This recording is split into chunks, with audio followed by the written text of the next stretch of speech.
T-minus 20 seconds.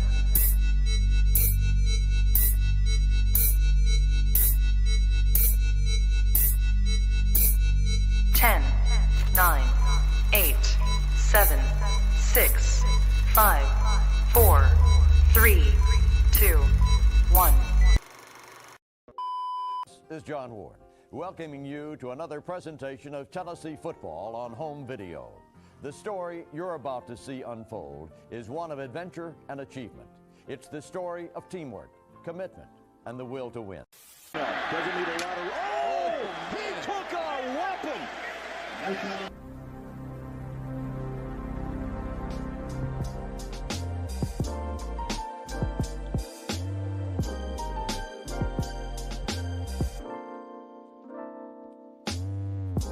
Welcome back, everybody. This is the Bluechip Breakdown, and we are your hosts, Bull P and Timmy G. Obviously, man, we got a big-time rivalry coming up today. I know everybody hates Florida, okay? We can't stand them. Florida fans, y'all hate us. So this is one, man, it feels like, it hasn't been as much, chatter as it usually is on this week. But obviously, this is big. I mean, every single season, at least as far as I've been living, going all the way back to like the 90s, this game was it meant so much. Usually it was for like national titles. This season, it kind of is for Tennessee. Obviously Florida is playing to try to keep their coach there. So there's a whole lot going on. I'm happy that this game is going to be in Knoxville because we all know, man, it's some voodoo, like some voodoo magic or something going on with this one. But, I do have a whole lot of confidence. We'll kind of break down all the, details, the stats, all that good stuff. But really, that stuff doesn't necessarily matter in this game. I'm going to get y'all's thoughts first real quick. I'm going to start off with you, Timmy G. How you feeling about today? I feel good, man. I mean, like you say, though, it's Florida. Like we've seen this movie before. There's voodoo that can happen in this game. But with us coming off that loss, I think that's the wrong time to catch us, right? Coming off a loss where you're like, oh, yeah, I think it's Knoxville's going to be electric tonight. It's going to be amazing. Yeah, sure. Looking forward to it. I feel the same, man. I feel very confident. I think coming off a loss, like you said, Timmy G, is something that plays into our favor for this week. I think the team will be focused, locked in. We heard all week in practice, man, from the press conferences, it seemed like the team was locked in. Everybody was focused. Everybody's dialed in. Everybody's kind of got a bad taste in their mouth and pissed off for greatness right now. So, hopefully we can take that energy to the field and come out here and really hop on them early. I think with the crowd also being at night, I mean, it should be electric. I think we'll cause some issues for them on both sides of the ball. So I think the Vols have a good day tonight. Okay, sounds good. So I'm happy to that everybody sounds like they're confident. We're going to get to that poll here in just a minute. If y'all are just coming in, please do us a very big favor. Make sure to like and subscribe to the channel if you have not already. And also just go ahead and vote on that poll because we want to know how everybody is feeling. But obviously, man, the biggest thing with Tennessee at this point is with the offense. We came into this season just pretty much feeling like the offense was going to be like it was back in 2022, where Hendon Hooker just puts up these crazy numbers. We're scoring all the time. People are running wide open. We thought that maybe Nico could kind of maybe pick up kind of close to where Hendon left off at, but it hasn't been that way, especially over these past couple of games. So I want to take a look at some of the, quick game stuff. We're going to talk about some of the deep passing stuff and how Tennessee can just get this offense going. I think that it has to start off today, but we're going to go ahead and jump into that right now. Talk about our deep. Started off with Hendon Hooker back in 2022 versus Florida. As y'all can see, this is just a very basic man-to-man coverage with the one high look. And this is a stack from the offense. And also, y'all can see that the splits are a lot tighter than they normally are. So on this play up top, you'll see in green that one of our players is going to operate off of a quick out. This is just a 3-step drop. That's there all day long. This is pitch and catch. Very, very easy to operate this way whenever you're getting more traditional looks from the defense. Next play versus LSU, this is going to be a 3rd and short, 3rd and 1, 3rd and 2. This is 12 personnel. So up top, we have 2 tight ends, one on the line of scrimmage. Just going to kind of run off that coverage. And that line, or, those lines that you see in red, that's just who's covering who in man-to-man coverage. So the one tight end on the line of scrimmage is going to run that coverage off. And then the other tight end that's playing in the backfield as an H-back runs another quick out. And it's going to be there all day long. This is more of that quick game stuff, 3-step drop. You just have to be on time, and the play is there. Similar look right here versus Alabama. Y'all can see man-to-man coverage. The safety's playing off of the slot player. Very easy pitch and catch on a hitch route. This is, again, catch the ball, throw the ball, three-step drop, however you want to call it. It's there all day long. Same look right here versus UGA. This is man-to-man coverage. The safety's playing off of the slot guy. Easy pitch and catch on a hitch route. Also pay attention to Javonte Spraggins giving Jalen Carter or whatever his name is the daggone business. But yeah, this is a first down. And whenever we get these types of looks, it's a lot easier for the offense to operate. Now let's take a look at what Nico's been getting this season. So this is going to be versus Arkansas. They're showing like a 5 deep look, which nobody really ever sees unless it's some sort of a Hail Mary situation. This is on a regular down and distance. Really, those safeties playing more in the middle are the ones that are, kind of more so playing deep. And it's going to be man-to-man coverage on the outside. We're going to break this down a little bit more on the next clip, but pay attention to what happens right here. We can still operate with that quick hitch, three-step drop, throw the football down the field, and it should still be there. Now let's dive a little bit deeper into the looks that Arkansas and Oklahoma gave to us. And I give a whole lot more credit to Oklahoma for kind of scheming this up because they had 7 months to do it. And all Arkansas did was just copy it. Either way, what's going to happen right here is, first and foremost, y'all understand that Tennessee likes to spread the field out to see if we can run on a favorable box or if we want to pass it. So if there's more numbers inside of the box, then we're going to pass it. If there's less numbers inside of the box, then we're going to run it. So what OU and Arkansas have done a really good job of is showing coverage, but everyone that you see that's kind of circled right here in white, those guys are actually going to be run first. So we don't have the numbers inside of the box that we think we do. Tennessee at this point is kind of starting to figure it out. So we're still trying to pass on this look. So outside of that, we've got man-to-man coverage on the outside, but we've got those 3 safeties that are kind of inside of that green rectangle. They can be, either playing deep or like we talked about, they can be playing more of a run look. Now, the safety that's circled in white, kind of towards the bottom, is doing both. So he's kind of playing run first, but he's also playing brackets coverage with his cornerback at the bottom, and he's got that inside leverage. So what Tennessee does right here is we're going to have to operate off of a hitch. We got to get the ball out of our hands quickly. Again, 3-step drop. Y'all can see that the window tightens up significantly. And now, our wide receivers don't really have the room to make plays after the catch.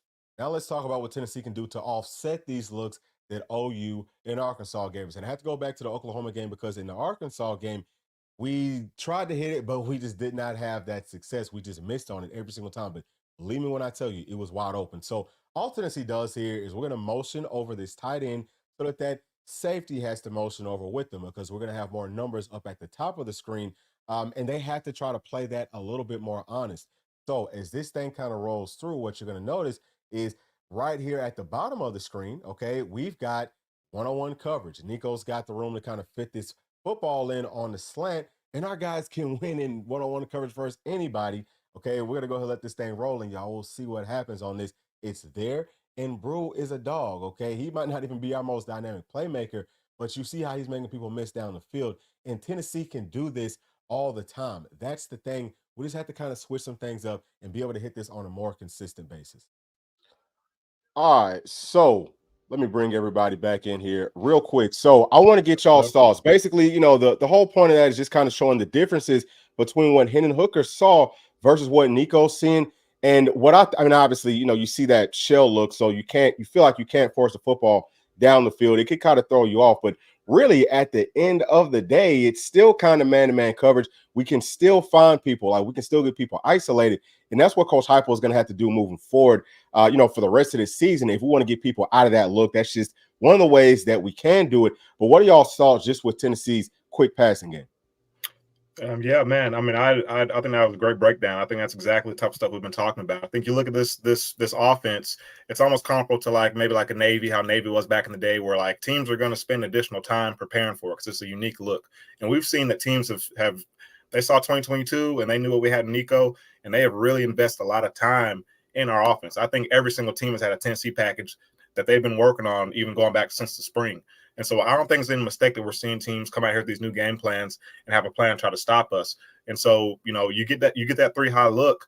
I think something that you point out there on film, if you can get trips to one side of the field, then you have pretty much a one-on-one matchup on the backside, and the slant game's there, the quick game's there, the underneath stuff is there. And I think, honestly, as complicated as we try to make it, I know we've both broken down a lot of film, watched this thing. At the end of the day, to me, if you got 5 guys, you got 2 linebackers, 3 and 3 linemen. I know you got those safeties that are playing a run too, but they're 10 yards off the ball. I think you've got to figure out a way in the run game to be able to get 4 or 5 yards a pop. I mean, you've got to. I think at the end of the day, it comes down to that because Arkansas, they weren't as aggressive as Oklahoma was as far as those safeties coming down in run support. I think it was really we're just getting beat kind of in that box with those 5 guys in the box. So I think it really comes down to the O-line, Glenn Ellaby's group, get some push up front, and we should be able to get 3 yards before we're really even getting touched. I mean, there's only 5 guys in there. We got 6 guys blocking. You add the quarterback to the run game. Now we got 7 guys blocking.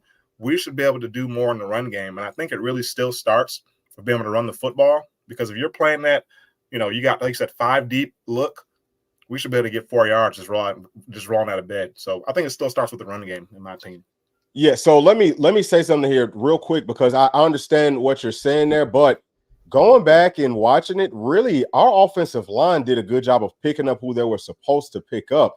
The issue is the people, those safeties that were coming down, we can't pick them up. So I think that, I mean, being able to run definitely, but we've got to find a way to bring some like a wide receiver or something. Yeah. Somebody has got to slow those safeties down because honestly speaking, man, Arkansas's defensive front, they didn't really give us they didn't give us very much trouble just as far as running on them.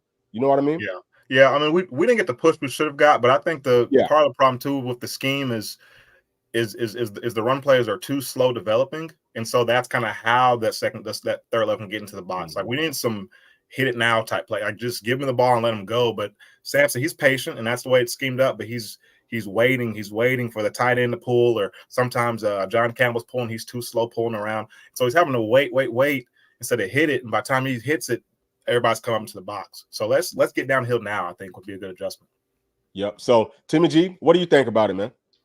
Well, I mean, I think you nailed it on there. I think we need to use a little bit more motion, right? To kind of, number one, help identify what the defense is doing. And like P said, put 3 guys on one side. And then if you're going to do that, why not run and run at the edges? Stop running up the damn middle every single time.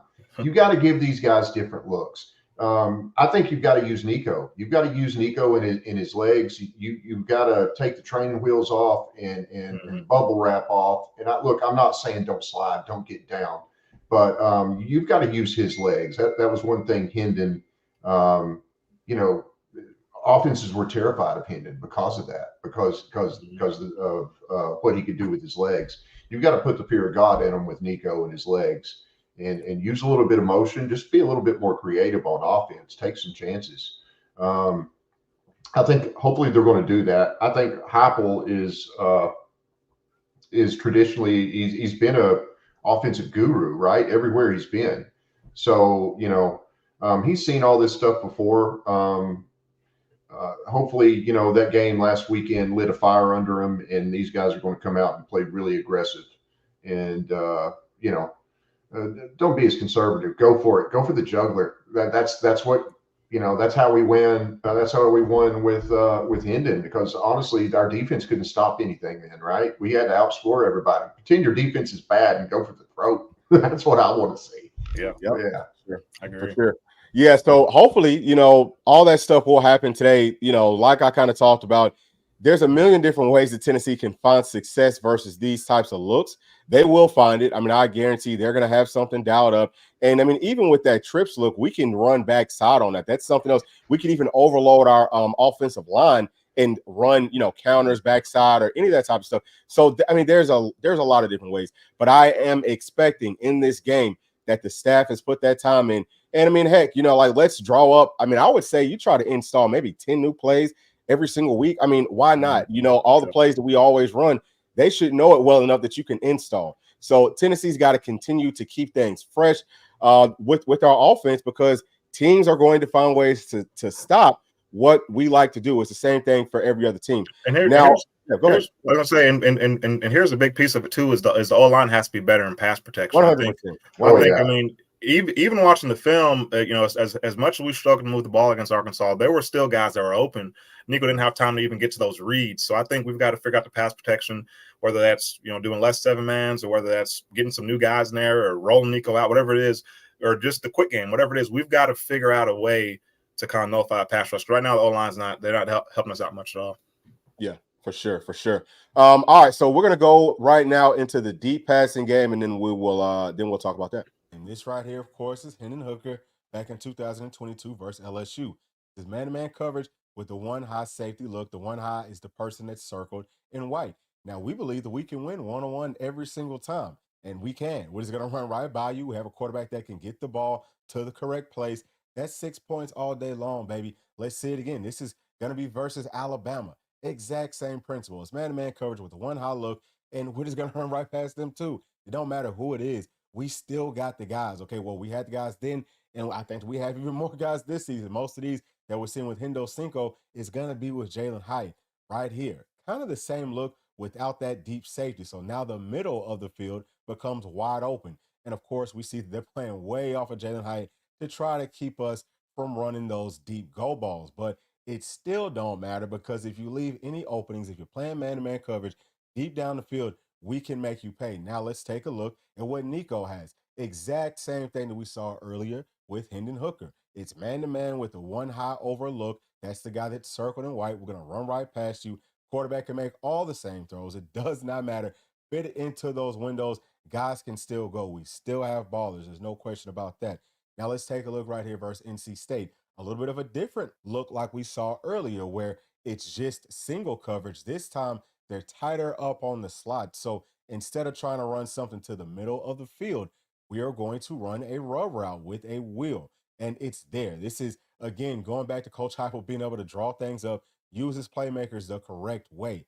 Beautifully done on that. Now let's take a look at something a little bit different. This is what most people are concerned about, is 3-4 guys playing deep. Now, this is what OU did to us. Same thing that Arkansas did, like we just talked about. This guy right here that's circled in white is playing at safety. He's showing coverage. But now we know that he's really a box guy. He just starts off back there, and he comes up to the box as soon as he sees run action. So what are we going to do? Run the post or the bang gate, whatever you want to call that, right behind it. And it's there, because we still have guys that can win in one-on-one coverage. Still have a quarterback that can make all of these throws. All right, so let me bring everybody back in. So right there, y'all, what I'm basically showing is that, we look at Hendon Hooker and we're saying, okay, is Nico going to, can he play like him? But we're seeing that whenever Nico gets the same looks that Hendon got, he's operating the exact same way. The offense is still going to operate the exact same way. Going back to 2022, it was mainly Jalen Hyatt. This season, we've got several players that I don't know if they're just as fast, but they're close to it. Some of them are bigger, some of them are, maybe quicker, can make more things happen after the catch. So the problem isn't with our skill guys. I think that, Pete kind of touched on it. Most of it that we didn't really highlight here, but most of it really is going to be with the offensive line. 2022, the offensive line did a way better job of picking up, blitzes and everything else. They just blocked way better. And this season, we're not seeing it as consistently. But whenever we get some of those, again, deeper looks with that shell coverage, we still have to look at it like, okay, where is the man-to-man at? Or can we create man-to-man? Because once we can do that, then we can still hit all the same stuff that we used to hit. But what are y'all's thoughts about Tennessee's, deeper passing game, Pete? Yeah. I mean, you nailed on the head. It starts with the O-line. But I think something that's kind of underappreciated about Jalen Hyatt, everybody knows he's fast, but he doesn't look like he's running that fast. Like he doesn't like he's effortlessly moving. And I think that really helped him out a lot, because he's deceptively just running by guys. And so I think he's able to get past a lot of guys like that. We don't really have anybody that's deceptively fast. I mean, Square White can go, but you can tell he's moving fast. I think Dante Thornton, same thing. You can tell these guys are moving. And so I think it's easier for these guys to kind of get the leverage they need or get the depth they need to try to stay on top of these guys. But obviously with the looks we're getting, people are going, 3, 4, 5 high. It makes it harder to hit the deep ball. But I think like we saw in the Oklahoma game, when those safeties are that aggressive coming up to line of scrimmage, if we can play action, and if the O-line can give us time to let that route develop, it's going to be there. I think it's still, at the end of the day, is going to come back to the O-line. They have to protect, because like I said, we saw against Arkansas, we had Squirrel White deep, couldn't get it to him damn time. We had Brew McCoy was deep one time. I think we had Mike Matthews was deep one time. We have several guys that were open deep, but he's dropping back. By the time he hitches to throw, he's already getting sacked. So, I mean, I think it's not going to work until the O-line does a better job, which, that 2022 team, I mean, you had Darnell Wright, you had Jerome Carvin, but you also had guys like Jeremiah Crawford and some of those guys who, I don't think Jeremiah Crawford's as good as, Campbell or Lance Hurd. And so I think we still have good enough talent. For whatever reason, these guys aren't playing well enough. So we've got to get it figured out. I don't know if that starts with Ellerby or Heupel or what, but they've got to get better for sure. Yeah, I would say that it always starts with your head coach. There's a million things, again, that we can do to make things easier. If we know that the offensive line isn't doing a good job blocking, then we've got to have some check down routes, some quicker stuff. And then also, too, it's been several times where Nico's trying to throw the football deep, like last weekend, I want to say, versus Arkansas, trying to go deep. And I think it was like a third down. Everyone's blocking down the field. He has nowhere to go. Yeah. So the offensive line can look bad at times because for some reason, there's miscommunications. And it can't happen to that point where every single wide receiver is wrong. And that's happened several times. So, I think that, from top to bottom, things have to get better, but it starts at the top with Coach Heupel. But Timmy G, what are your thoughts, man? Well, I mean, I think P hit the nail on the head. I mean, you've got to control the line of scrimmage, right? You've got to if you want a deep ball, then you've got to give him time to throw a deep ball.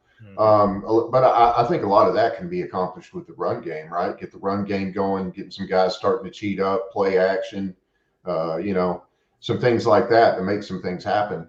But yeah, I mean, obviously the offensive line has to be able to block. Something I wonder about too, and what are your guys' thoughts on this? Do you think that in practice, like they're seeing? I mean, I know we see it in the game, this 3-3-5. Do you think they're showing these guys in practice? That's what I wonder. Or are they just running the same defense that we run normally? Like maybe we should be practicing in a 3-3-5 for this team and get them used to some of the things they're seeing. I mean, I have no idea. Maybe they are doing that. I would hope they are, but it makes me wonder sometimes. Yeah. So usually what's going to happen is every week you're going to see the defense that you're going to be facing. So you'll have some kind of like scout players that will mimic the different looks. But the issue is, and this is what it really kind of has made me angry, is that coming out of that OU game, right? We're coming up to play Arkansas with this bye week. And I heard some of the offensive linemen saying, well, they came out with a different look than what we thought. Common sense should tell you if you struggle versus a look in 1 week, you need to get better at it, and you have to anticipate that the team that you're playing coming up that week will at least give you some sort of form of it. So, again, it goes back to Coach Heupel. We were not prepared for what Arkansas did on defense. And at this point, I promise you, I guarantee that we are running that, okay? Like, they are going to have things in place. They're going to see it over and over and over again. Florida pretty much always runs a three-man front. It's kind of like almost like a 3-4-4-3 hybrid, like a 3-3-5 or a 4-2-5 hybrid, where they've got three real down linemen and then they've got a linebacker that's kind of like a stand-up guy. Either way, they can play a three-man front. We're going to see it today. I know that Heupel knows that. The team knows that. So we should be ready for it moving forward. And also, talking about trying to get those safeties to bite up, our RPO game has got to switch up. We've got to be able to RPO, and the read should be off of that safety. Get it tied in right there, where that guy's leaving from. Throw it there. Like, we need to be able to throw at the blitz a lot more. Tennessee hasn't shown that yet this season, but I'm hoping that it comes up this game. Once Tennessee starts to do that, then we'll be able to get teams to play us more honest. Whenever teams start to play us more honest, then, we're going to put up a whole lot of points, because this is still the most talented roster that we've had, or that Coach Heupel has had, and this offense can still get going. Let me try to get to some of these chats. So first and foremost, let me tell y'all what's going on with this poll right now. So obviously the question is, who's going to win today? And we've got 89% in for Tennessee and 11% in for Florida. And for some reason, y'all, I can't pull up y'all's chats to kind of show it, but I'm going to go through and just kind of read some of them off. So for Matt SS, he says that he woke up angry and he's ready for it tonight. I feel you on that. Matt SS also says that he didn't expect to feel this way. And he says that he hates Florida, sick and smoky. So you know what? Thank you, Matt SS, for being a member of this channel. Also, MG Way he's another member of this channel. And he says, I hope our team isn't angry, or I hope our team is as angry as our fan base, 100%. And then we've got right here from Hunter. He says WGWTA. Today, Bull, you already know.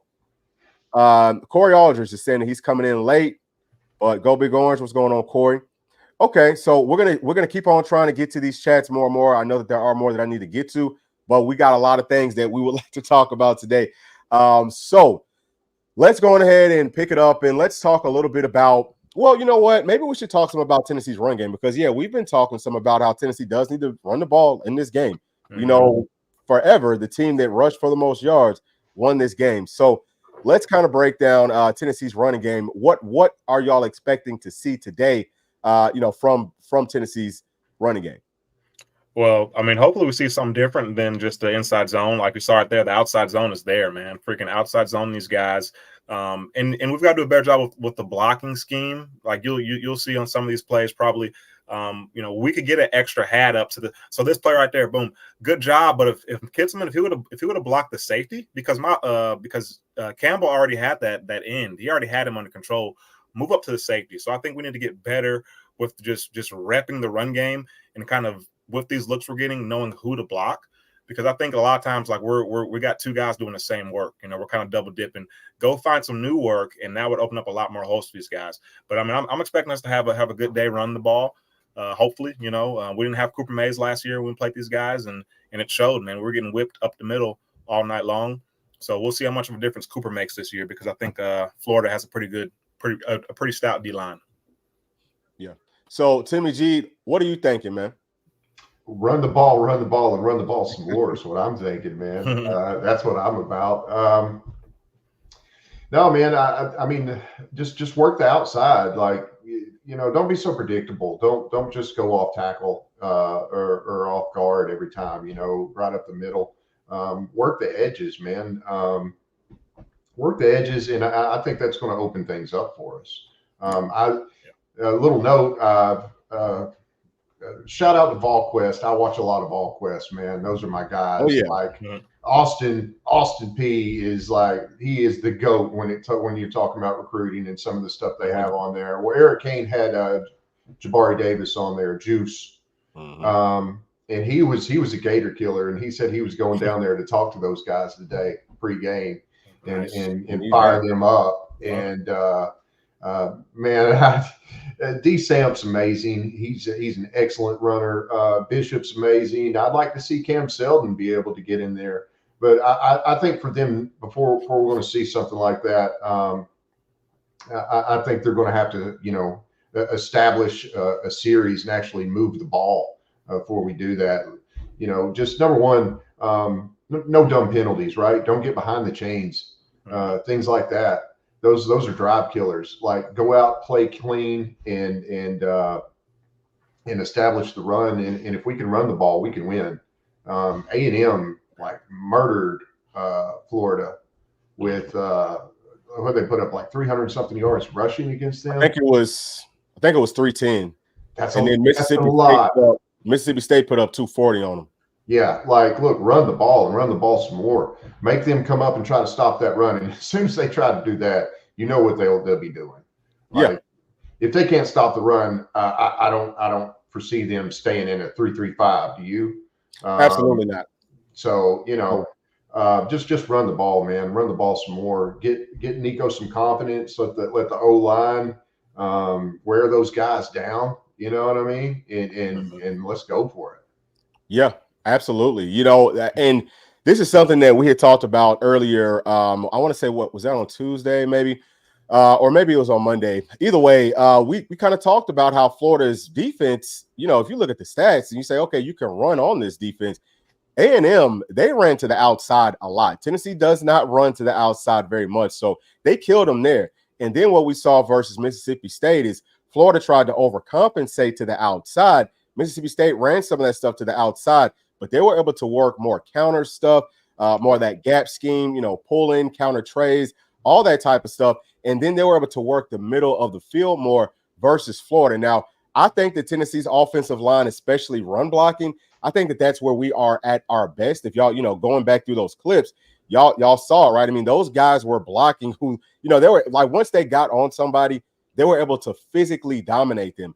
I think that this is going to be the first week, well, really kind of some versus Arkansas because we didn't get as much push, but this will be more of the first week that it's going to be tough for those guys to move because Florida's defensive front, they're huge. They've got 8 guys over 300 pounds. You know, they've got that one guy. He's over 400. He's listed. Yeah, he's listed at 450. He's got to be 500. I think his lower body by itself. Yeah, that's what he's listed as. Gosh. Yeah. He's probably more than that. He's absolutely huge. He's gigantic. So it's hard to move those bigger bodies. So Tennessee's going to have to be able to get. Tennessee's going to have to do more like trying to wall them off and not move them as much. If you can get them kind of moving around, run those counters, and then just kind of wall them off, let the running backs get up the field with some of those creases, especially at the second level, those linebackers, if their eyes aren't taking them to the correct spots, that's where I think Tennessee could find a lot of success at in this running game. Something else that we talked about a lot is that Nico's going to have to run it. We got to make them pause, make them have to, kind of like get, or not really guess, but make them have to think. If we make them think, Tennessee can run the ball. Whenever we can run the ball, like y'all said, everything else opens up deep. And, I think that's what the game plan has to be in this game.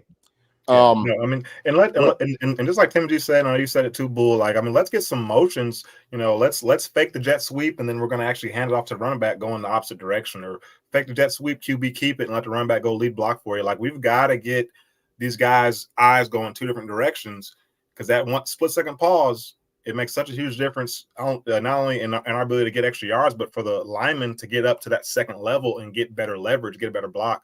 So, we've got to get more creative. We can't just keep playing straight up and down football, because teams will start to figure it out. Yeah. Well, not only that, but once you see those guys start cheating over, man, use some misdirection, right? Yeah. Right. Like get them going this way, and then nope, psych. Yeah. We're going over here. Get those linebackers to bite, and that could open up all sorts of things. But I hope D-Samp has one hell of a day today. I hope him and Deshaun both. I hope that we put up a bunch of yards rushing. Yeah. I think we need about 200 today on the ground. I do too. Yeah, for sure. So let me also talk about this, because it does sound like Dante Thornton, Brew, and Squirrel they can go today. Okay, that's what we heard last night. So we'll see how much do they want to put them out there. Things like, I'm sure that they will put them out there some, but we also have plenty of wide receivers that we trust in this game. And something else that I want to kind of talk about too is that we heard from Arkansas's coordinator, T. Will. He came out and he said, man, look, we knew what Tennessee was going to do. We wanted to see that 12 personnel, and Tennessee got into it, and he was like, well, we could tell exactly what was going on with that as soon as they got into it. So I've been kind of calling for this with that 12 personnel. We need to put Ethan Davis in the game, because we can flex him out as a wide receiver. So now whenever you're running tempo, you can get into some looks with that 12 personnel, which is going to make the defense have to match it up. So they got to take one secondary player off the field, bring in another linebacker. Do you trust Ethan Davis to be able to win one-on-one versus probably any linebacker, or I would say 99.9% of the linebackers in this country? I would say hell yeah. You know what I'm saying? So where the heck was he? He didn't play at all. Yeah, he hasn't been playing much, and it sounds like he's not being as physical, but I've watched him play, and he's been physical enough in games, especially whenever you get into situations like this where you're running that 12 personnel, you're keeping things very tight. We're running, and if we're not running, it's very obvious what the routes are going to be. Man, you got to be able to go to the tight sets, to the wide sets with guys that can block, and also go out for those passes. Find those one-on-one mismatches. I think the Tennessee's got to do a whole lot more of that. So we got to mix things up. But I wanted to kind of throw that out there. Hopefully, we see more Ethan Davis today, because I do feel like Tennessee's tight ends can be a problem in this game for sure. But just kind of going back to the wideouts, man. Listen, I think it's time for Mike Matthews. Why are we hiding him? I know everyone's frustrated with that, but what do y'all see him possibly doing today? What do y'all like? What types of challenges do y'all think he can give to Florida's defense? You can go ahead, Timmy G. Oh, he's a big physical receiver, right? He can go up and high point the ball. Put him in a position where he can go up and make plays. We've seen him do it at least once already this year. I'd like to see him given some more chances. When you're talking about, can Squirrel and Brew and all those guys go? Yeah, maybe they can, but maybe that's not what we need to do. You've got Alabama coming up next week, right? make sure these guys are in good shape, and let's get some other guys in here and give these defenses something else to think about when you've got all these receivers that you can pull in. That's kind of messy. I mean, Pete, you were a DB. What's it like when you start seeing 3 different receivers coming in? Is it are you like, all right, what's this guy going to do? Right? It's got to give you a little bit of what am I facing here at least? Yeah. Exactly. Film study is the most important thing you can do as a football player. And so like you learn your receivers' tendencies that you're going against that week. And so the more receivers you got to prepare for, I mean, the harder, obviously the harder it is, man. Like you get a guy like Mike Matthews, who nobody's really seen yet. I think he can do everything very well. He can go deep. Yeah. He can make tough catches across the middle. He can catch it right now and make guys miss, get tough yardage. He can block. I think he's a total package guy, which really, I mean, a lot of our guys are kind of similar to that. But yeah, I mean, the more guys you can get in and put on film, I mean, obviously the better that's going to be. And that's something we kind of touched on a little bit last week, Bulls. What about some four receiver sets? Maybe this isn't the best week if guys aren't 100% healthy, but I mean, let's get some 4 receiver sets because kind of what they're doing on film is if we go 2 by 2 and one side's a tight end and a receiver, the other side's 2 receivers, they're playing stronger towards the 2 receiver side. Well, now if we have four receivers, 2 receivers on both sides, now that opens things up. And I think kind of going back to Ethan Davis and the tight ends, I think with these looks, the tight ends can really unlock all this stuff because the middle of the field, we have to be able to hold those middle field guys that are just kind of sitting there waiting. Got to be able to hold them, get the tight end up the seam, up the middle of the field. I think that will open things up as well. So, I don't know, man. There's so many things we could do. I can't wait to see what Heupel does today because there's so many different ways he could take it. I think ultimately it comes down to just guys going out there and playing ball, man. We got to go out there and play, whether it's Mike Matthews or Brew, whoever it is. They got to step up, play, be physical, make tough catches. I think they'll do that today. For sure. All right, so that's going to end it for the offense. Let's move on over to Florida's offense. Let's talk about Tennessee's defense. I think that we probably all feel a little bit more confident about this matchup, right? Yeah. Mm-hmm. Yeah. Yeah. I mean, kind of. Yeah, but see, that's the thing is that Florida has had success versus this defense, over the past few seasons. But we have upgraded at the spots where they were kind of winning at. Our linebacking core didn't look great last week versus Arkansas, but we understand. At least I think that it was probably because we're keying in more on Taylor Green's legs. This week, I don't think that we have to worry about that as much. And actually, let's just kind of take a look at some of, let's take a look at Florida's quarterbacks running some, just so that y'all can get an idea of how they look running. If you haven't seen it yet on film, this is what they do. Now, yeah, they can scamper for like a first down here and there, but for the most part, what they want to do is slide, maybe try to mosey on out of bounds. They're not game breakers. Taylor Green was a game breaker. So I think that helps this defense out for Tennessee tremendously. But we don't have to worry as much about their legs. We can just kind of do what we're supposed to do. Let the pass rush get there. And I had also talked a little bit about, and this is something that we'll talk about here in just a minute, but I had talked a little bit about maybe sticking to more zone coverage. Well, as I went back and looked further, the times that Florida got sacked this season, it was coming a lot from man coverage, like some man blitzes. So maybe we can run a little bit more man than I had thought at first. We're going to have to mix things up. But obviously, man, this is not, these are not guys that necessarily scare you with their legs by any means. But what do y'all think about that? How much of a factor do you think Florida's quarterback's legs are going to make in this game? And I'm going to start off with you, Timmy G.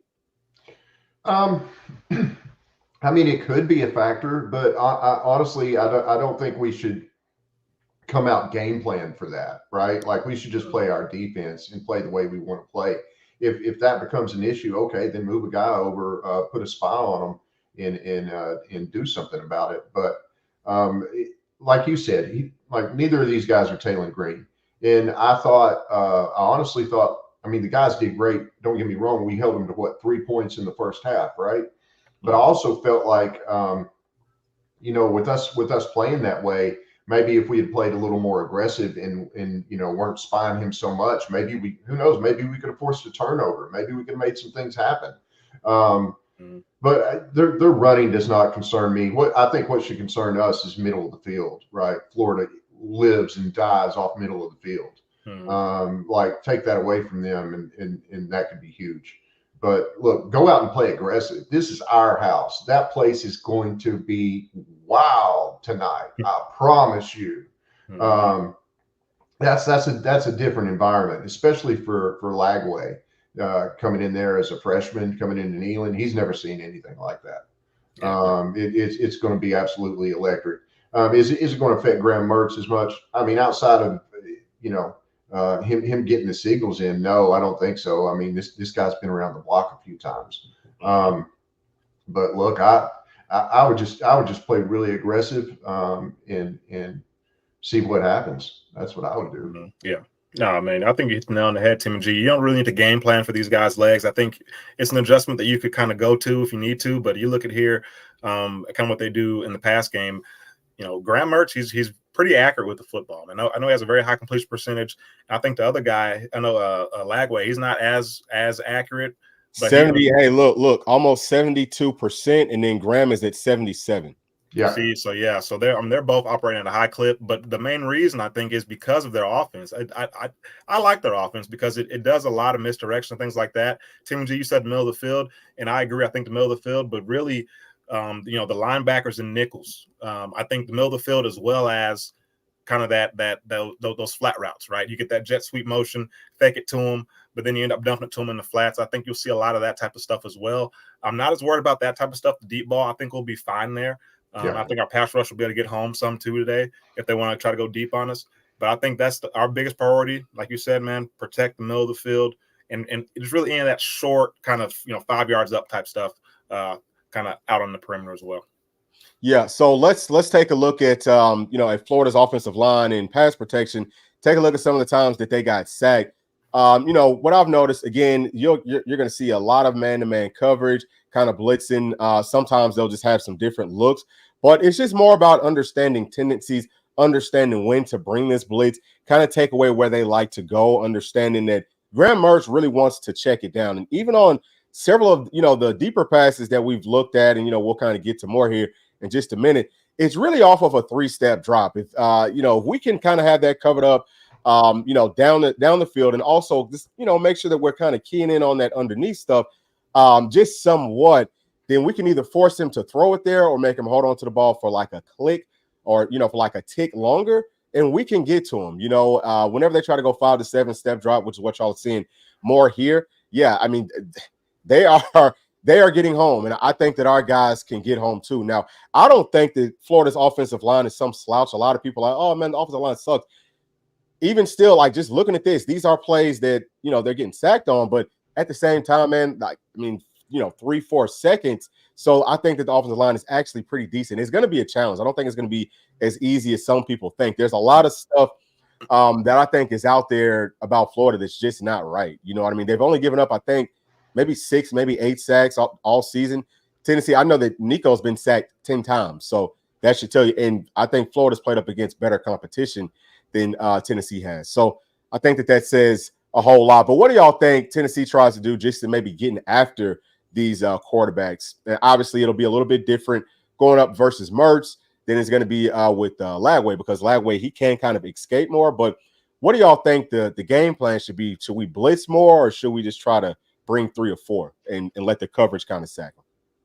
I mean, I would freaking blitz him a little bit, get after him, just because I think he will throw it to you. I think if you can get him kind of confused, obviously you would disguise these blitzes, right? You would do it in a way where, because like you said, he likes to check it down. So he's looking for that quick, easy throw. Make him think pre-snap the quick, easy throw's there because this guy's blitzing. But, we got a guy coming right here to come pick this ball off. So I think you confuse it. You mix it up. You can't just give him one look because he is an experienced guy. But, I mean, I would blitz, I don't know. I'm not a D coordinator, but, I mean, I would get after him probably a decent amount of time. Mm-hmm. Just because I think with the route concepts, they try to cross the field, and I think those routes typically come open the more time a guy has. So, I'll try to get after him a little bit, try to speed him up, see if can't get him into some errant throws early on. Yep. So, Timmy G, did you have any thoughts on that, man? Blitz, and more blitz. That's me. Look, that doesn't mean that's the right thing. That's just my mentality. Like, yeah. Don't let the guy sit back there and get comfortable, right? Don't make him nervous, make him make mistakes, make him run for his life. Like, just go nuts. And look, I'm the kind of guy I am. I'm like, I'll go nuts until you burn me, right? And then I'll try to do something to stop that. But listen, until it hurts you, like just go after them. Make that guy's night miserable, both of them. Yep. Yeah. 100%. No doubt. So, last thing right here that we're going to be taking a look at with the passing game, just some of their passing touchdowns, because really both of these quarterbacks, man, we've all kind of touched on it. They can be accurate down the field. Now, Lagway, I mean, watch this throw. This kid's not afraid to throw the ball down the field into some tight windows. But Graham Mertz, he ain't going to do that, okay? Like, somebody's got to be very, very open for him to throw it deep. And this right here, this is a touch pass. But look at how, explosive some of their wide receivers are, okay? They've got some guys that can go. We're going to have to tackle. We're going to have good coverage. We've got to just kind of take away what they like to do first and foremost. Again, you just pick and choose. Obviously, it starts off with taking away all those deeper passes, but at the same time, you've got to be able to pick and choose. When are you going to come up and maybe get an interception on some of that short stuff? Whole lot of, deep crossing routes, things like that. So whenever we see a look that makes us feel like, okay, that deep cross might be coming, that's when Tennessee needs to blitz. You know what I'm saying? Like, that's when we draw stuff up. So I think that Coach Banks is going to be ready for this game. He's going to be ready for what both of these quarterbacks can do. But, P, what are your thoughts just in kind of stopping what they like to do deeper down the field? I guess stopping some of these wide receivers from kind of getting stuff going. Yeah, I think you hit the nail on the head. I mean, hopefully we've studied the Dagum film and we know what to expect out of certain looks, certain down distance. And like I said, when we know it's going to be one of those deep, long crossing routes, let's get after them. Let's speed them up a little bit. But I think something about Florida, the receivers are pretty explosive guys. But I don't really see a ton of 50-50 ball type guys like we saw last week against Arkansas with that big 6'4", 6'5" guy, which Jamal McCoy was in great position, just couldn't make a play on the ball. I think this is going to be a big game for Will Brooks, Turntine, Jacoby Thomas, the safeties. I think they'll be challenged more in this game than the corners will be just because of the scheme Florida runs. But, yeah, I mean, I think mix up your coverages. I was watching Game Day, and I think they're breaking down Ohio State's defense and some of the looks they give them where they're pretty much showing man, but at the snap of the ball, it goes to cover two. I think things like that could really confuse them, and we could get some easy picks that way. So just mix it up, man. Don't give them the same look over and over again. Yep. Timmy G, what you think, man? I've got nothing to add to that, man. You guys say it better than I can on that, but like I say, man, just go out there and play with your hair on fire. That's what I'm about. Like, yeah, that's it. Go with reckless abandon. Let's try to murder these dudes. That's it. That's what this game is supposed to be all about. And I think that we're gonna come out and play very, very physical. Now, speaking of physical, let's talk about Florida's running game. They've got this running back right here that he can make some things happen. Really, again, like I said, with their offensive line, you don't see a whole lot of movement, but they're gonna wall people off. This is something that Tennessee has kind of struggled with to stop, because Tennessee likes to get our guys up front, vertical up the field. Whenever you try to penetrate too much, that's when all this pulling, all this outside zone stuff, that's when you can get yourself into some trouble. It's going to be big for these linebackers. Like we said, with all the misdirection stuff, their eyes have to be right. They're going to have to feel correctly, and they're going to have to be fast getting there. We got to tackle. We got to wrap up. Just basic fundamental football. But, what are y'all's thoughts about Florida's running game and, what Tennessee can do to just kind of slow down what they like to do? Yeah, I mean, their run game's effective. Same reason the pass game is effective, man. But all the pre-snap motion is all the jumping and shifting, everything they do, all the eye candy. It gets everybody playing a step slower. So that's how they're able to get yards. You see here. I think for us, man, it comes with that D-line. I mean, that's where it starts. Kind of take the backers out of the equation almost. D-line, wherever it is, you say don't get penetration, or whatever you got to do to be disruptive up front. I think the D-line is the most important unit, really, really on the defense in this game, especially talking about the run game. I mean, they've got to be physical up front, and keep bodies off of the linebackers. Let the linebackers be able to see and play free without having big 330-pound guys getting downhill on them. So, I mean, it starts with D-line, man. They've got to be disruptive all night long. Yep. Timmy G, what do you think? I agree with everything P said. We've got a great D-line, man.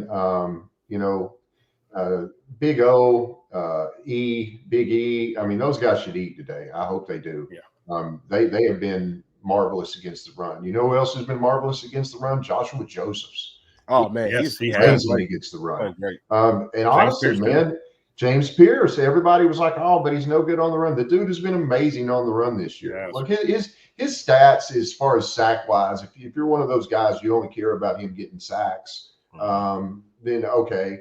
But he's done so much more this year than just be a one trick pony, right?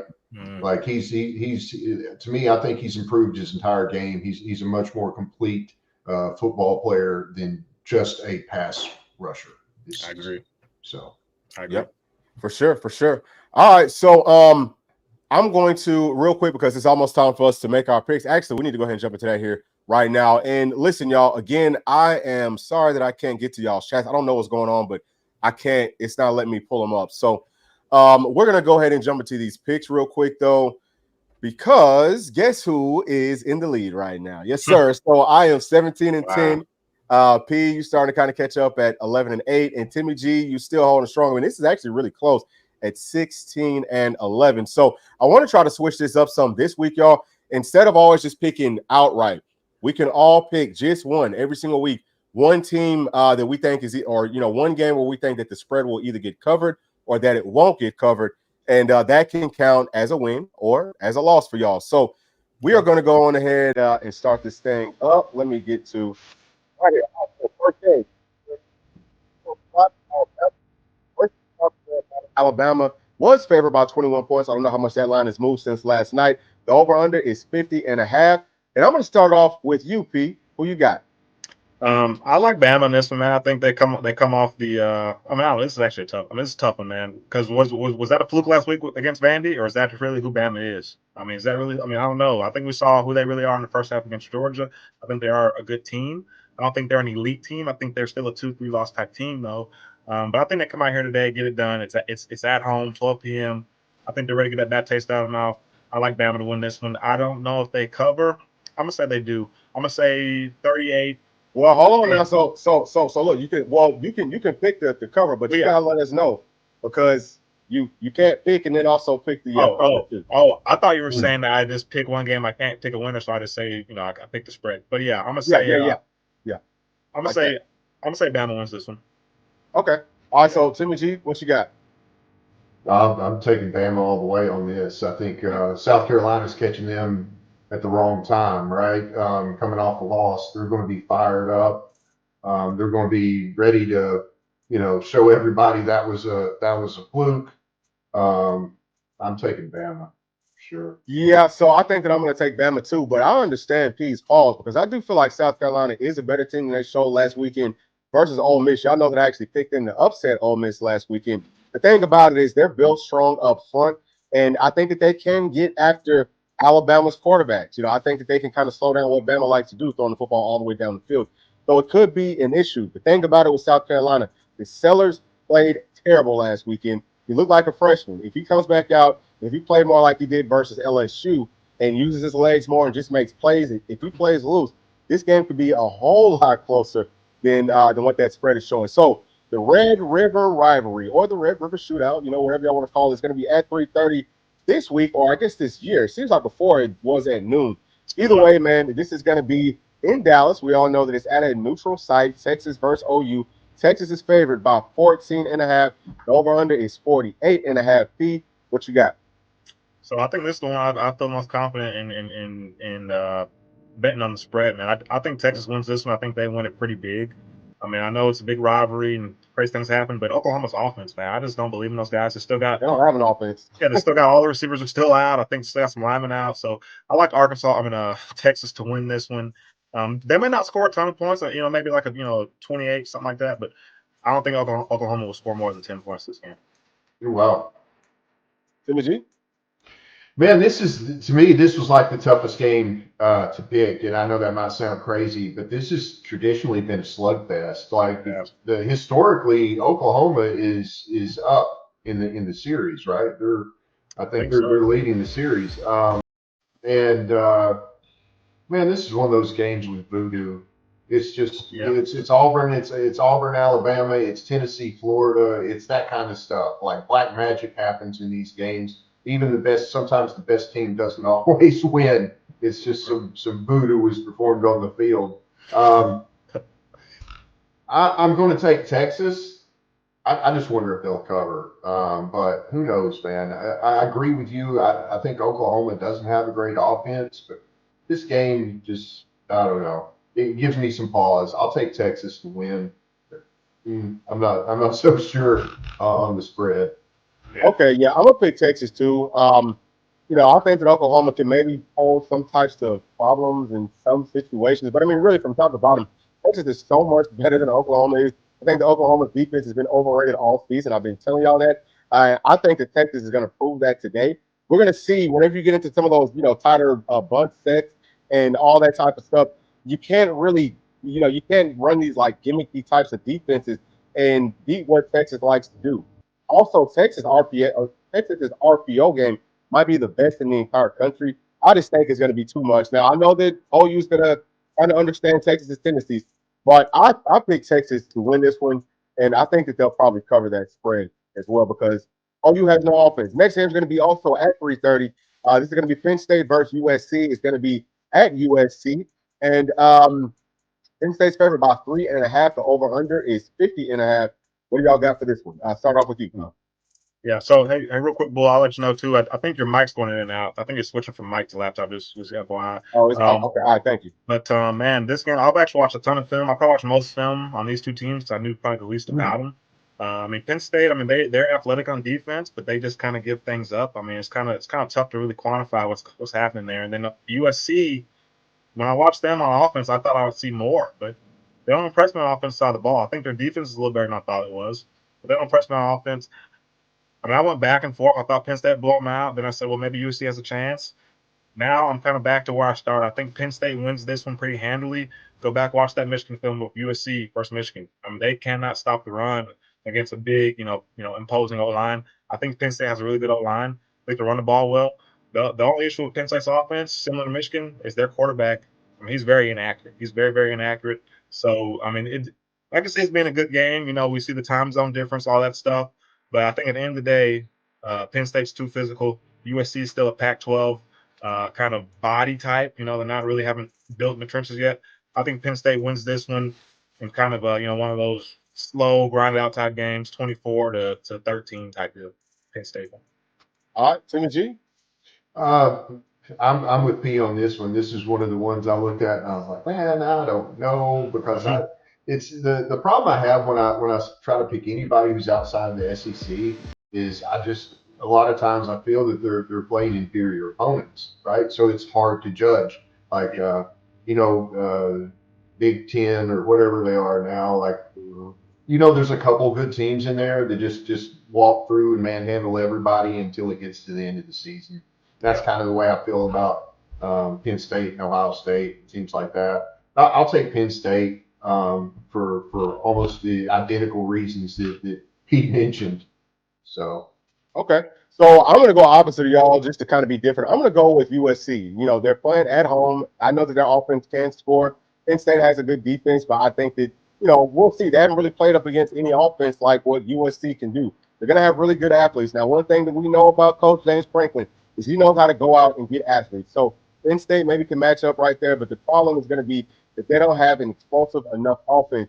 If USC comes out and can slow down, not even stop, but just slow down Penn State's running game, USC should be able to win this because, I mean, Penn State pretty much has no outside threats at all. Now, let's go on to the next one.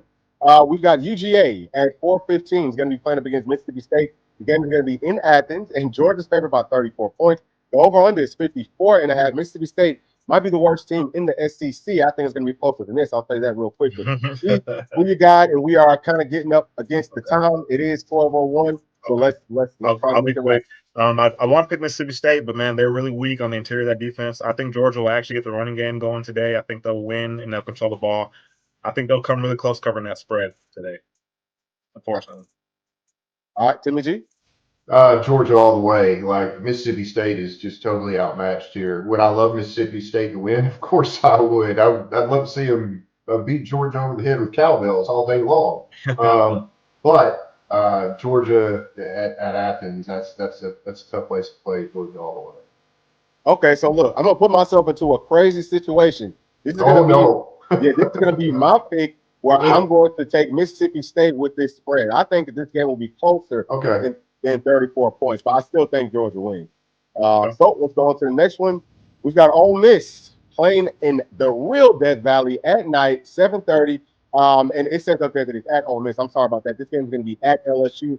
And it says the UGA is supposed to be winning by 3.5. But I believe the LSU is actually favored by 3.5. So sorry about that. But the over-under is going to be 62.5. What do you have for this? Man, this was a toss up almost, and solely because it's at night in Death Valley. So I mean that's going to be a huge game changer. If it was neutral site, I have Ole Miss all day. If you know, I'm still gonna go Ole Miss because I don't trust Brian Kelly, and I just don't think he's gonna have a good game plan together. I think Ole Miss move the ball, and I got Ole Miss winning this one in a high scoring game. Ole Miss. Okay. Wow. I mean, I kind of agree with P, but man, Death Valley's tough place to play in. And we've seen which Ole Miss is showing up today, and which LSU is showing up today. We've seen multiple versions for all these teams so far this year. I'll take LSU just because Death Valley at night, those Cajuns they're going to be gotten in a little bit of Grandpa's cough medicine, right? It's going to get rowdy up there tonight. I'm taking LSU, man. All right, so I'm gonna go with Ole Miss. Just like P said, I don't trust Brian Kelly. That man can't coach. I'm curious how much longer he's going to last. Now, on to the next one. It's 7:30. We've got Oregon versus Ohio State. The game's going to be at Oregon. Ohio State favored by 3 points. Over under is 54.5 feet. We talked about this some yesterday, but who do you got final answer? Another game I've gone back and forth on. Watched a lot of film. Not super impressed by either team. I think Ohio State has a better roster. And so I just think they're going to give Oregon some trouble. I think they're a little bit too physical up front. I do like Oregon's D line, but I think the O line has little issues there. Oregon will be very one dimensional, I think, on offense. Their receivers, they have some pretty good speed, but I just don't know. We'll see. I mean, it's gonna be an interesting game. I really have no idea how it's gonna go. This is a coin flip in my opinion, but I'm gonna go with Ohio State to win this on the road. All right, Timmy G. Same thing, Ohio State. Even though it's on the road, I don't think like what is it? What is it? Eugene? Isn't that Eugene, yeah. I don't think Eugene's going to pose much of a problem for Ohio State. I just think they've got better athletes all across the board. Like they've been stacking elite talent for a long time. I think it's going to be too much for Oregon. I'll take Ohio State. Yeah, so I'm gonna say this, man. Eugene gets rocking. I don't know how much of this college game day y'all have been watching, but I was up at I don't know 8 or something, and it was a lot of people there, and that's West Coast time, so it's what like 5 or something, 4 or 5 or something like that. True. So I think that their crowd is gonna get up, and that stadium gets loud. It only hosts like 60,000, but it's a very very loud 60,000. I think Ohio State's gonna run into some problems today. Obviously, Coach Chip Kelly going back to Oregon, running the exact same offense. How many wrinkles has he added to it? I don't think very many. I told B this: if you play man-to-man coverage versus what Ohio State has put out on film so far, you'll stop whatever they do. If you can kind of match up with, and in certain situations, obviously with Jeremiah Smith, you're gonna have to bracket him, but everybody else you can single cover them, and you'll be able to shut them down. I just do not believe in these Buckeyes. I'm going to pick Oregon to win this game. All right, so this is the big one, man. Rivalry game. We can't stand the doggone Gators. It's going to be at 7:30. It's like a homecoming in Knoxville, or in Knoxville, inside of Neyland. Vols are favored by 14.5. I don't know how much that line has moved. Over under is 56.5. Why are y'all going to be picking our Tennessee Vols to win this game today, Pete? Yeah, I'm always gonna pick the Vols. Now, I will say, I learned my lesson from last week. I picked 45-6 or something like that. I'm not gonna be that outlandish this time. I'm gonna go out here and I'm gonna get crazy in the opposite direction. I don't think we cover the daggone spread. I think it's gonna be a close game. I think it's gonna be a 34 to 20 21. That's almost covering the spread, like 34-24 type deal. I think we may score late or something, kind of get up to double digits, 2 scores, but I think it'll be a close game to the end. Tennessee wins for sure. All right, Timmy G. I'm going big or going home, baby. Vols all the way. Give me the over on this. Look, yeah, why not? I think this is the year that we just we go in there and we really just beat the living breaks off Florida. I hope it's that way. That's what I'm going to say at least. So give me Vols and over. I love it. Yeah, so I would love to be able to kind of come out and do how I normally do. But, I did it last weekend, and that's a game that Tennessee should have blown Arkansas out in. And hopefully this is the last week that we have to say that, because we come out and we handle business today. But it's going to be about that offensive line. It's going to be about the offense in general. What changes have we made, and can we execute those changes? If the offense gets back on point, then yeah, Tennessee can absolutely blow this game wide open. But also on the flip side, Tennessee's defense is physically better than it has been over the past few seasons, but we have struggled with this scheme of Florida. So have we made some changes there? Have we gotten that figured out? I'm going to go in this one. Tennessee does win, but I'm going to say Tennessee 20, Florida 17. And that is 98. Let's go. yeah, and that is going to be it for this one, y'all. Thank you so much. Please make sure to like and subscribe. We will be back with the post game show later on tonight. We hope that y'all enjoy y'all's game day Saturday. Thank you, thank you, thank you. We'll see y'all here in a few hours. Peace. Have a great day.